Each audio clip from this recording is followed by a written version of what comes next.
आज गुरुपौर्णिमा हा केवळ एक दिवस नाही तर आपल्याला ज्ञानाच्या वाटेवर चालायला शिकवणाऱ्या गुरूंच्या ऋणाची आठवण करून देणारा हा पवित्र दिवस आहे.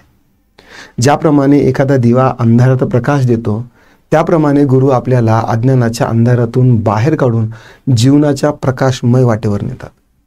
स्पर्धा परीक्षा ही केवळ परीक्षा नाही, ही तुमच्या ज्ञानाची, मेहनतीची आणि तुमच्या गुरुवरच्या विश्वासाची खरी कसोटी आहे. आयुष्याच्या या शाळेमध्ये आपण प्रत्येक दिवशी नवीन काही ना काही शिकत असतो. या आयुष्याच्या शाळेत आपल्याला 4 गुरु भेटतात. पहिला गुरु आपली आई आणि वडील.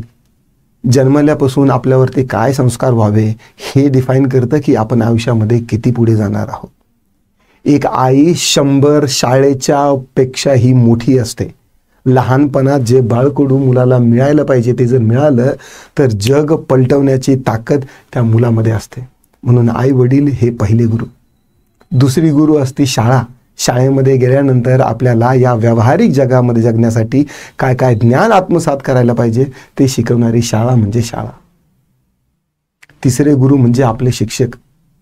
आपल्याला आयुष्यामध्ये कठीण प्रसंगामध्ये या अज्ञानाच्या वाटेवरून ज्ञानाच्या प्रकाशमय वाटेकडे घेऊन जाणारा जो दिवा आहे तो म्हणजे तिसरा शिक्षक, ते म्हणजे गुरु.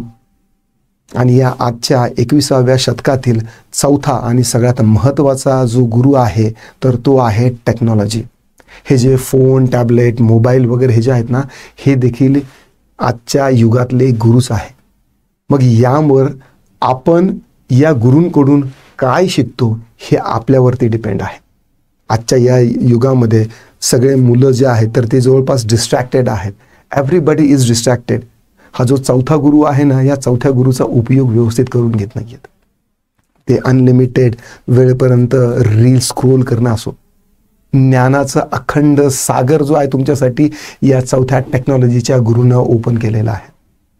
पण आपण आपल्या एंटरटेनमेंट झोनमध्येच राहण्यात मग्न आहोत आणि एकदा वेळ गेली की ती वापस येत नाही.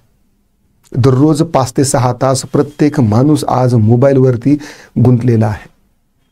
विद्यार्थी दशेमध्ये तुमच्यासाठी आयुष्याचे हे 5 ते 6 तास खूप मोलाचे आहे. कारण वेळ गेल्यानंतर काय पश्चाताप येतो, I am just an older version of you. मी तुमच्यापेक्षा फक्त काही वर्षांनी पुढे आहे. वेळ वाया घालवू नका. हा जो चौथा गुरु आहे टेक्नॉलॉजी, याला व्यवस्थित वापरा. गुरुपौर्णिमेच्या तुम्हाला हार्दिक शुभेच्छा.